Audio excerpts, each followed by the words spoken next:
ನಮಸ್ಕಾರ, ಈ ಜಮೀನು ನಿಮ್ದೇನಾ? ನಾ ಏನು ಹುಚ್ಚುಳ ಮಾಡ್ಕೊಂಡಂಗೆ ಕಾಣ್ತೀನ ನಿನ್ ಕಣ್ಣಿಗೆ? ಆ ಎಂತ ಹೇಳಿದ್ದು?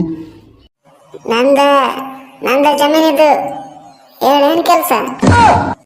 ನಿಮ್ಮೂರಿನ ಹೊಸ ಸರ್ವೆ ಆಫೀಸರ್ ಚಕ್ರಪಾಣಿ ಹೆಸರು ಕೇಳಿದಿರಾ? ಯಾವ ಸುಳ ಮಗವ? ನಾನೇ ಅದು. ಇದ್ರೇನಾಯ್ತು?